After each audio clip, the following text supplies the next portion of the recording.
You need a theory of change. It gets people involved in politics. Has anyone had any problems with how are you going to bring in?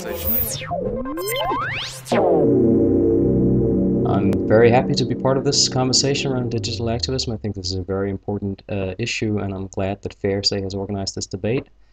I hope that my participation, partially through this pre-recorded video presentation and partially through Skype, can help make the case that internet-assisted forms of participation need not be any less substantial than face-to-face offline ones.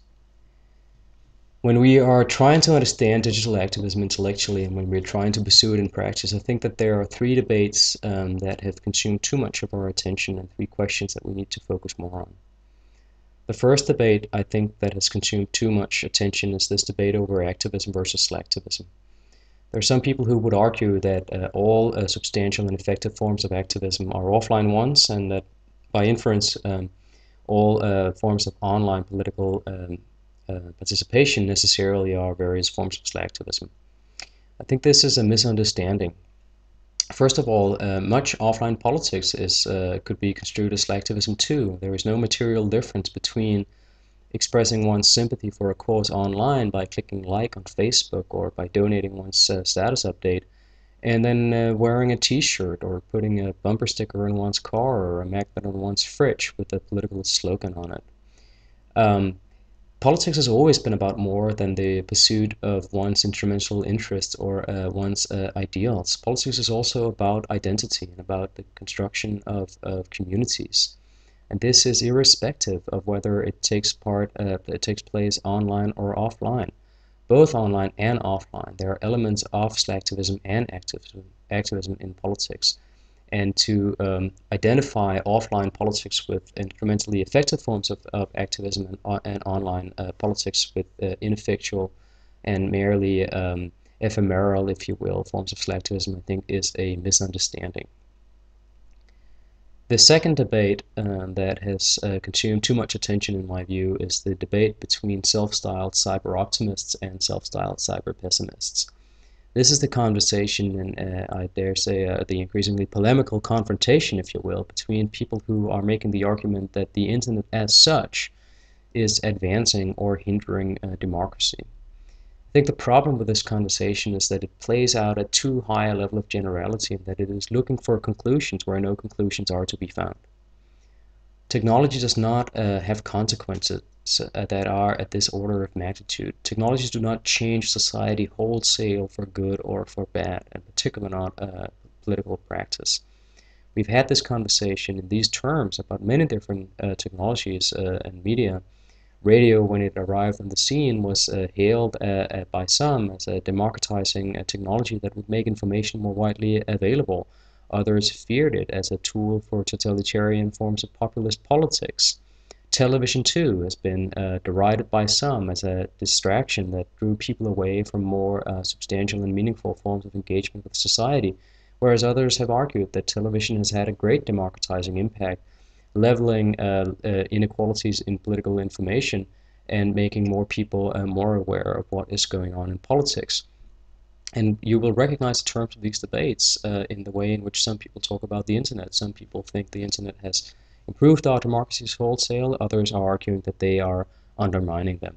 I think the problem again with this debate is that no conclusions can be arrived at this level of generality. The internet, like other technologies, is neither good nor bad nor neutral. We should focus instead on how it is put to use, how concrete people use different technologies for different purposes in different settings. That is where we should look for digital activism and try to understand it. This leads to the third debate that I think has consumed too much of our attention, which is the question of whether technology causes certain kinds of activity or causes certain outcomes.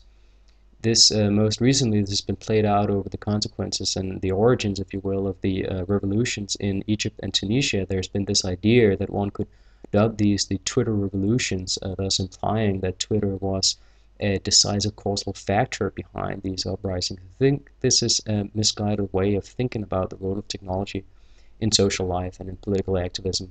More specifically, technology is not a cause, and activism is not monocausal. There is no one thing that caused a political outcome or caused people to engage in political activism.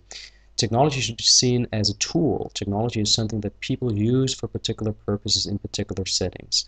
We need to understand it as it is used by people for different purposes in different ways. I think this is the direction in which the debate needs to move. My central point in this regard is that digital activism must be understood and indeed practiced as activism first and digital only second. Digital activism is activism insofar as it is oriented towards changing the world, and digital comes only second. It is one suite of tools one can use to engage in activism, and often, of course, people use many different tools, some of them digital, some of them not.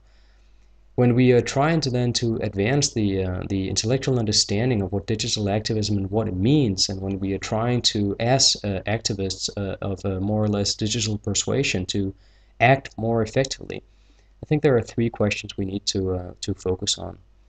The first one is seemingly simple, which is what is it that people are trying to achieve?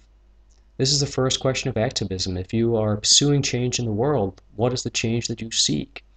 I think this is a necessary precondition for understanding digital activism, is understanding what are people trying to achieve.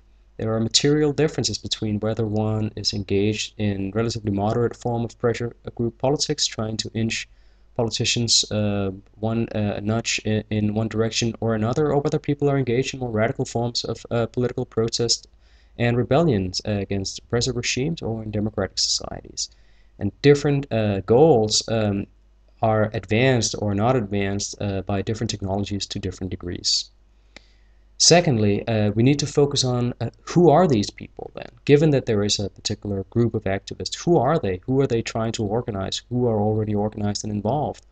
Again, there are substantial differences. If you are trying to organize the elderly against cuts in social services, you face one situation. You need to understand that situation in one way. If you're trying to organize students against rises in tuition fees, that is a different situation. If you're trying to recruit people for more high-risk direct action, say try to stop a nuclear waste transport or some such. Again, this is a different situation. We need to understand each of them in their own terms when we're trying to understand both activism and indeed digital activism. I think it's on the basis of these two questions, what are people trying to achieve? Who are these people, that one should then ask the third question, which is which tools and technologies are they using? What are the consequences? And how widely available and familiar are these tools, and who controls them? Different tools are available and familiar to different people. They have different affordances for politics and for political participation, and they're controlled by different people. If you are trying to pursue radical change in the world, and many radical activists are well aware of this, it is perhaps a dangerous thing to rely upon the very same tools that the rest of us can easily use for more moderate and socially accepted forms of activism and parliamentary politics. So one can use Facebook for a wide range of different things, but it was quite clearly, I think, demonstrated that there are limitations to what these supposedly freely available tools can be used for, such as when WikiLeaks tried to raise money during the recent brouhaha and found that PayPal refused to process donations to them. I think this is where we need to understand digital activism. We need to understand what people are trying to achieve. We need to understand who are these people, and on that basis we need to focus on what are the tools that they are using, what are the upsides and downsides of these tools given the particular circumstances under which they are being put to use, and who controls these tools, and how can they be further developed. All of these points are premised on this idea that digital activism is activism first, should be activism first, and digital only second. And I think it is by focusing on these questions that we can come to understand digital activism better intellectually, and indeed by focusing on these questions that activists who choose to rely partially on digital tools can come to pursue their ideals and their interests more effectively, and thus contribute to our democracy. Thank you.